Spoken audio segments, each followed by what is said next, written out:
So there was issues of cultural identity, there were issues of education always. Why, negate the opportunities for further education?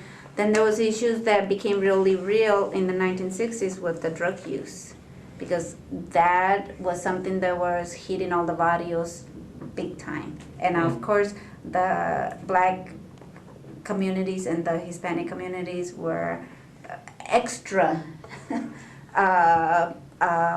suffering in that setting because of the poverty involved.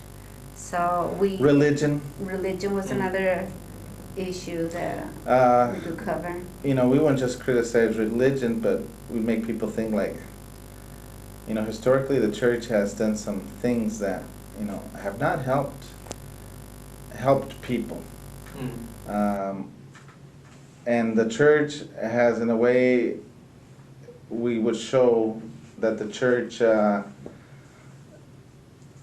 would show or would make people not think of their problems.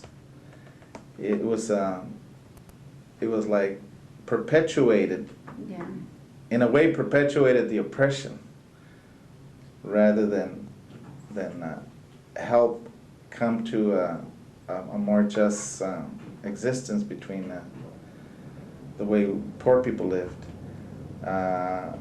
But mainly the church was seen as, the church, like we would have La Conquista, and we show the priests, being part of the Spanish, part of the enemy. And so we showed that in the Conquista, but that was way back. And then we'd have one called Ese Chuy. He had a Pachuco who talks to God, to Jesus. Uh-huh. And he says, Ese Chuy. He didn't know how to pray, so he just talked to him like another person. Ese Chuy, I don't come to Mass very often, this and that. And he confronts Jesus by saying, why do you allow this to happen? Why do you allow this? There's classes of people, and we're in the bottom, kind of a thing. Yeah. As far as the drug and the vices in the barrio and stuff, we didn't really do a whole lot. No. We did a few. It was more theatrical than dialogue, and like the Tecato.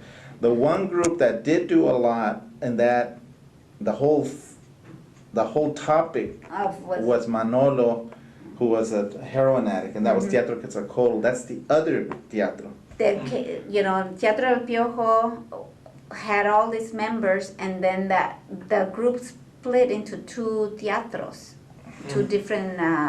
They were hitting two different issues happening, and Teatro Quetzalcoatl got more into the drug involvement. Well, it was a play written by. And then there was a play, but they had. Ruben Sierra had a play written, and he got Teatro Quetzalcoatl to present it, and they presented it at the Cultural Theater, and they took it down to San Diego for a festival.